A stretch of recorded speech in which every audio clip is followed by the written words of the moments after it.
E aí, depois de muito tempo, eu comecei a entender por quê. Quando eu entrei na empresa com crise, e aí, assim, pra contextualizar, né? A empresa tava com 12 milhões de dívida. Nossa! 12 milhões, faturando 3 milhões no ano. 3 milhões e uns quebrados no ano. Então, assim, a dívida era 4 vezes mais. É claro que, assim, aí todo mundo fala, nossa, mas pra você ter uma dívida dessa, porque você faturou muito. As pessoas precisam entender o contexto. A empresa, ela é uma indústria do setor ferroviário, é um segmento muito específico, que se você não tem um investimento do governo nesse setor de infraestrutura... Não vai. Não vai. Não Então, anda. assim, a empresa passou, antes de eu chegar, por vários momentos, assim, né, de instabilidade de mercado. Então, e meu pai foi segurando o E aí, numa time, situação segurando um dessa, monte você de pega o coisa. dinheiro pra rolar uma dívida, e aquilo vai criando uma bola de neve, seu endividamento vai aumentando, aí de repente, e o empresário sempre esperando um momento melhor. Daqui a pouco vai melhorar, o governo Aquela vai começar a miopia investir. empresarial, A né? miopia empresarial, que é um pouco dessa paixão também de, É. pô, a gente para de analisar os riscos e começa a falar, não, daqui a pouco as coisas melhoram. E aí a dívida começa a ficar mais cara, você rola mais, aí você pega mais dinheiro, de repente você fica com endividamento alto, você precisa aumentar o tamanho da dívida para diminuir o valor do parcelamento. Pô, é muito fácil você dever 4 vezes teu faturamento. E um dos... No tempo. Exato. E um dos projetos que a gente tava com pouquíssimos projetos naquela época. Um deles foi uma licitação que a gente ficou em segundo lugar, aí o primeiro lugar foi desclassificado, a gente pegou o projeto. É um consórcio, né, com mais empresas coreanas.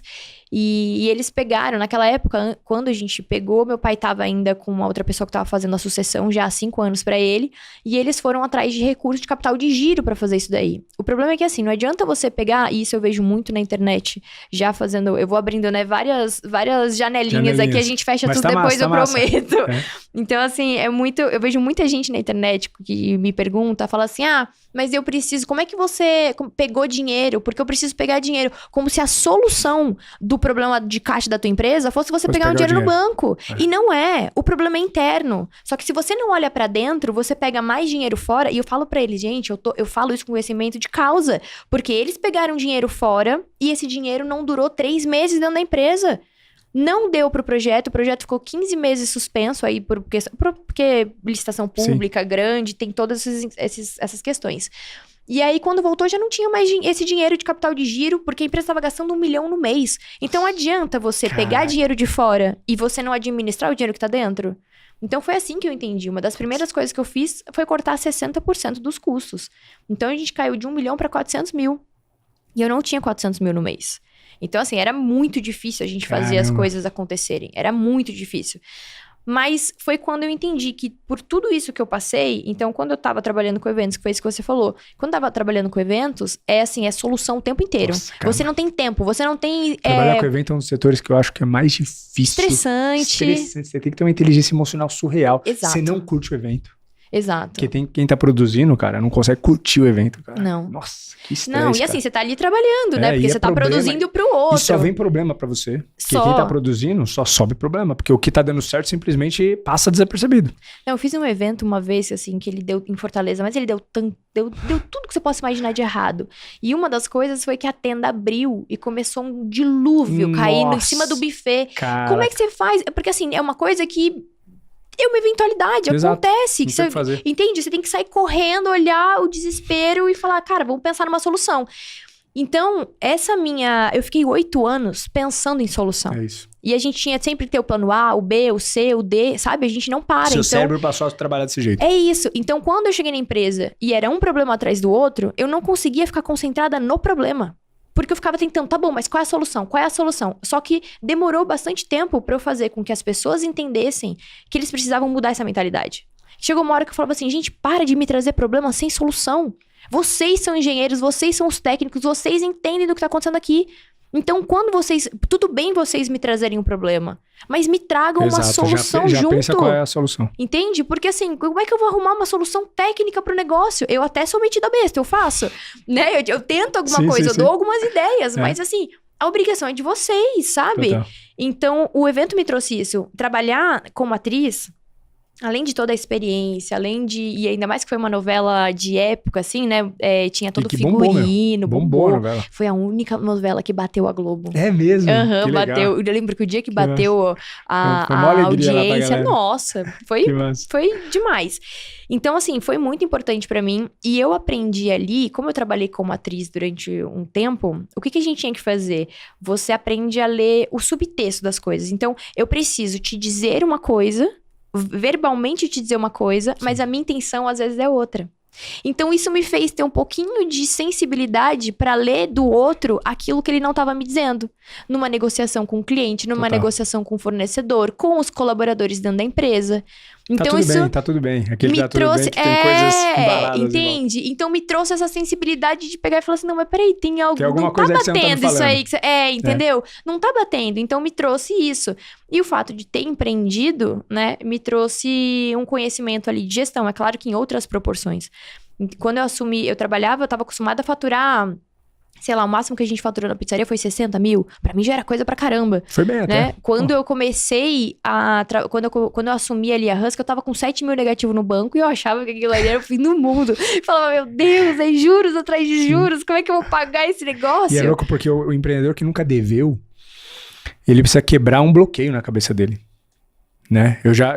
Eu falo isso porque eu já passei um momento que eu me endividei e depois de muito tempo de uma empresa só no azul. Então eu fiquei meio que confortável nessa empresa no azul e quando aconteceu uma crise e eu precisei me endividar, eu precisei me desdobrar psicologicamente para dar conta daquilo, porque a cabeça vai junto, cara, muitas vezes você não se sustenta lá. E, cara, foi complexo, cara, esse processo. Um dos maiores bloqueios que eu acho que a gente precisa quebrar quando a gente fala de crise é essa crença que a gente tem da reputação. Porque, assim, eu vejo tanta gente falando pra mim, falando, não, mas eu tenho que pagar porque eu não posso dever. Falou assim, você conhece, assim, tudo bem, existem pessoas que passaram uma vida sem dever nada. Mas, gente, principalmente um empresário, como que você passa uma vida ileso de dever alguma coisa? Exato. Tá sempre no azul? Você tá sempre vivendo com as coisas estáveis? Esse é o inferno que passa na cabeça do empreendedor que tá começando a ruir. Que é a reputação dele. O que meus amigos vão pensar, o que vai acontecer com a minha família, o que a minha família vai pensar. Eu não falo nem do núcleo. Sim. Cônjuge, filhos, mas parentes. Porque querendo ou não, quando você empreende e começa a dar certo, todo mundo te coloca num pedestal de que deu certo, caramba, venceu, eu sempre acreditei. Aqueles papinhos. E de certa forma, por mais que a gente procura não dar ouvidos, isso massageia ego. Sim. E aí quando você começa a passar por um momento de crise, cara, isso aí bate forte, cara, bate forte. Fornecedores, o medo do julgamento e também o julgamento interno. O que a sua empresa vai achar, como os funcionários vão lidar com aquilo, seus fornecedores vão continuar te acreditando. E não vão, reputação, tá? E não vão. No final, ninguém tá aí com você. Não tem ninguém com você. Quando eu tô falando desse negócio que a gente precisa quebrar essa crença da reputação, não é falar que, tipo assim, olha, fica tranquilo que nada disso ruim vai acontecer. Não, vai acontecer. Eu estou dizendo que vai acontecer, mas você precisa se preparar para isso. Eu recebi, nos primeiros meses que eu tinha assumido a empresa, e quando eu olhei esse número e tudo mais, eu falei assim, gente, eu vou ter que nascer de novo umas 3 vidas pra pagar isso aí, porque se eu não tô conseguindo pagar 7 mil, você imagina 12 milhões. Mas eu falei, e aí todo mundo fala pra mim, calma, Bárbara, tem empresa que deve 20, 40. Dane-se! Não sou eu que tô devendo. Tentando fazer deixar tranquila. Aí depois eu falei, não, beleza, vai ter que... Assim, sabe aquele negócio, assim, do chão não passa? Então, assim, se eu já tô lascada, é isso. Só que eu recebia ligação de gerente do banco falando, Bárbara, eu preciso que você pague as parcelas porque o meu emprego tá em risco, eu tenho filho, eu tenho isso. Então aquela pressão psicológica absurda. Só que assim, o emprego dele tá em risco, só que e o banco? Você tem que olhar, neste caso, você tem que ser muito frio de chegar e falar assim, tudo bem, cara, mas eu tô devendo pro banco, não tô devendo pra você. Entende? Então assim, se o banco tá fazendo isso com você, o banco tá errado. Porque, e no final não perde emprego por nenhum. Não perde, sabe? E o banco tem os seguros e tem as coisas, mas é uma pressão tão grande que se você fica preocupado... Eu tinha fornecedor que ligava e falava assim, você é caloteira, você não sei o quê, você... fornecedor e... A gente tava devendo tudo. É mesmo? Cara, tudo que você possa imaginar. E deixa eu só entrar num contexto rápido. Você tava com 29 anos saindo da pizzaria, como que foi essa volta? Eu assumi com 31. Eu tava com 31 quando eu assumi. O Theo eu tava com 29 quando eu engravidei. Aí eu voltei pra São Paulo. Aí eu fiquei um período meio sabático aqui, né? Entendendo. Eu falei, tava na gestação. Eu falei, deixa eu curtir essa gestação, Até primeiro também, filho e tal. E também tava sem... e eu tava sem E tudo que você direção. fizesse também com grávida era um projeto de curto prazo. Era mais fácil esperar realmente as coisas assentarem. E eu sou uma pessoa extremamente produtiva. E eu não tô falando isso da parte positiva, eu tô falando isso da parte do risco mesmo. Total. Porque eu sou extremamente produtiva, assim, eu tenho a obrigação de estar produzindo o tempo inteiro. Pra mim, eu tenho uma dificuldade muito grande de ficar no ócio. Então, assim, é um trabalho que eu faço interno muito grande de falar assim, agora não é o momento. Porque senão eu trabalho de sábado à noite, domingo de manhã. Eu trabalho o tempo inteiro. Eu boto uma taça de vinho do lado e vou embora, entendeu? Dá pra perceber o jeito que você fala. Acelerado. Acelerado, né? Eu também sou acelerado. Toda vez, às vezes quando eu tenho dificuldade de assistir um filme, pra você ter ideia. É desse nível. Assim, eu preciso falar assim, Felipe, na boa, já trabalhou, tá tudo em dia. Porque senão eu quero assistir um filme com o computador no colo, cara. É desse nível. Eu sei. É desse nível. Eu preciso me policiar todo momento de não estar produzindo. Eu também sou assim. E quando eu resolvo assistir um filme, eu falo, vamos assistir um documentário de alguma coisa eu sou histórica? assim também, porque eu quero ser produtiva, entendeu? Porque aí na minha Até cabeça aí... eu vou atender um negócio assim. Sim. O que é? É um filme aleatório? Não, putz, então não é... não, só pra me divertir, não. Ler Vamos livros, assistir cara, um documentário. Eu não consigo ler livro de história, eu só leio livro de gestão, porque eu preciso estar na minha cabeça produzindo. E isso é um problema. Só que, cara, eu gosto de viver assim, de certa forma. Entendeu? Só que eu preciso me policiar, porque senão também eu frito. Exatamente. Acho que a gente tem que se aceitar, colocar algumas regras, mas a gente tem que aceitar a nossa essência. Não dá pra gente ficar nadando contra a maré, entendeu? Total. Porque aí é difícil. E assim, meu marido sabe, minha família sabe, meu pai, e ele fala assim, cara, uma conversa com você vira uma reunião de negócios. Eu falo, tem o lado bom. Exato, já estamos acelerando. Exato, vamos olhar pelo lado bom da coisa. É isso mesmo. Então tem um pouco disso, sabe? Mas... E aí teu filho nasceu e você voltou pra... Ele nasceu... E como que foi teu pai te chamando? Você não trabalhava na empresa? Ele não me chamou. Ele não te chamou? Não, ele não me chamou. Eu não trabalhava, eu já trabalhei na empresa. E foi muito frustrante. É mesmo? Foi. Quando eu me formei... eu sou formada em publicidade e propaganda. Quando eu me formei, ele me chamou pra fazer uma campanha anti-tabagismo na empresa. Tá. Aí meu pai fuma 3 maços de cigarro por dia. Ele fuma logo assim. Ele. Exato. E aí, o que aconteceu? Eu fiz. Pô, muito legal a campanha. Fiz banner, fiz isso, não sei o quê. Cara, ficou muito legal. Aí ele fumava embaixo do banner de proibido fumar. Nossa. Aí eu cheguei e falei assim, pai, foram 2 frustrações. A primeira, porque assim, era um dos sonhos da minha vida ele parar de fumar. Eu nunca botei um cigarro na boca, eu tenho aversão a cigarro, né? Então eu falei assim, foi uma frustração porque ele não parou de fumar. E a segunda foi porque ele eu me senti desmoralizada. Total. Porque eu falei, porra, eu fiz falta de respeito, ainda mais debaixo do banner. Eu fiz uma bendita de uma campanha pra todo mundo, falei, tô aqui pregando um monte de coisa de saúde, aí você vai lá e me faz uma merda dessa. Então eu fiquei muito frustrada. E aí eu falei pra ele, não vou trabalhar mais com você nunca mais. Porque nós somos muito parecidos. Trabalhou com ele? Trabalhou com ele também. Nós somos muito parecidos em algumas coisas e diferentes em outras. Boa. E aí, onde a gente é parecido, a gente tem a mesma postura, mas por pensamentos diferentes, aí dá esse conflito. Aí eu falei, não vou mais trabalhar com você. E aí meu irmão trabalhava com ele, mas o meu irmão, ele não queria fazer essa parte de gestão. Porque meu pai também não é da gestão. Né? Ele é o técnico. Ele é o comercial, ele é o cara da produção, ele é o cara que tá procurando solução pro problema, ele gosta de falar da engenharia, entendeu? É a criatividade, o cara que é outra vive coisa. O negócio, de fato. Ele é aquele cara que é apaixonado por aquilo que ele faz. E aí, o meu irmão também não tem essa pegada da gestão. Então, aí ficou com uma outra pessoa que tava fazendo a sucessão. E teve uns 2 anos antes, meu pai teve um infarto lá. Caraca. E aí, eu fiquei sabendo que ele infartou 2 dias depois. Que meu irmão não queria nem me contar. Eu fiquei sabendo depois. Eu falei, gente, pelo amor de Deus, sabe?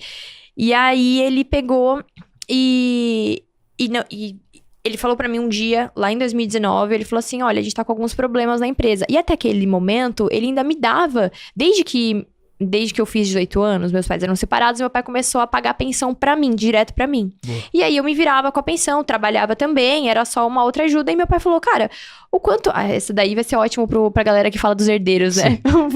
vão criticar horrores. Exato. Meu pai falou assim, enquanto eu puder fazer isso por você, eu vou fazer. E que bom, entendeu? E que bom, porque se eu puder fazer isso pros meus filhos também. E não foi isso que diminuiu a minha vontade de trabalhar, muito pelo contrário. Exato. Porque era uma segurança que eu tinha, era um carinho que eu sentia dele E ainda assim, eu sempre tive muita garra pra fazer, pra conquistar mais. Na verdade, o dinheiro de uma mesada, de uma pensão, como você falou, ela nunca vai te atrapalhar ou te ajudar. O dinheiro não faz nada pela pessoa. Se a pessoa ela é uma encostada, ela vai ser encostada com ou sem dinheiro. Sim. E se ela é uma pessoa ponta firme, que quer trabalhar, quer fazer as coisas, vai fazer com ou sem dinheiro.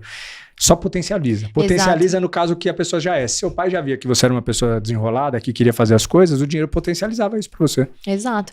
E como pai, pô, faria isso pela minha filha. Total. Eu também. E aí ele falou assim, olha, eu vou cortar o plano de saúde, porque a gente tá com uma situação muito difícil na empresa e tudo mais.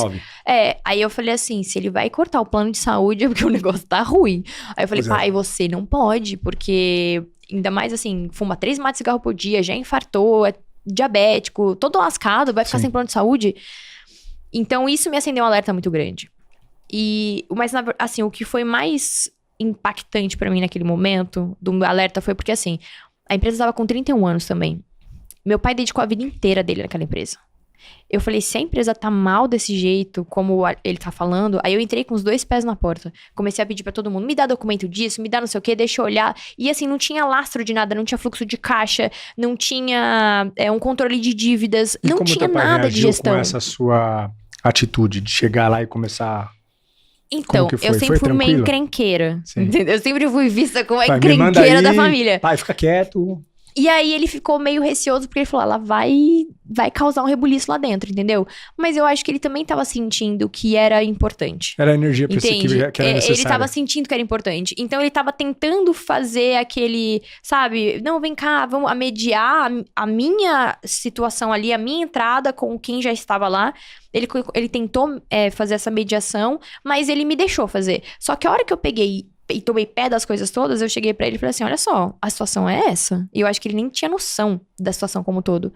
Aí ele falou assim, agora, que não sei o que eu faço, não sei o quê. E ele já tava muito emocionalmente abalado, sabe? O psicológico dele já não tava bom. Desgastado. E aí eu peguei e falei assim, eu entro e eu faço, e eu tomo conta. Eu falei assim, eu não sei o que eu vou fazer, mas eu vou fazer. Só que assim, eu preciso de uma carta branca pra fazer o que eu quiser. Porque assim, eu não vou começar a fazer um negócio, aí eu vou ter que trazer um jurídico, eu vou ter que trazer alguém pra me ajudar na parte financeira. Sim. E aí você vai começar, não, mas eu não quero gastar com isso, mas não precisa disso, não precisa daquilo. Eu falei, eu não vou entrar nesse mérito. Eu vou fazer do meu jeito. Aí acho que ele chegou... Toca a operação. Ele achou que não tinha mais jeito na empresa. Ele falou assim, da onde tá... Acho que a empresa nunca passou por uma crise tão grande como aquela. Sim. Aí assim, talvez você não tenha essa informação, mas... você chegou num momento que... Pra ele não tinha mais saída. Não. E essa crise, ela não começou do nada.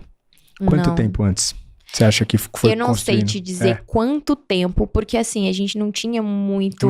Não tinha o histórico controlado. Você chutaria disso. Pelo que você... Olha, eu acho que nos últimos 2, 3 anos de baixa de mercado, só que o que potencializou foi pegar muito recurso para esse projeto. Não reduzir custo fixo. Exatamente, e gastar sem uma gestão efetiva. É isso, cara.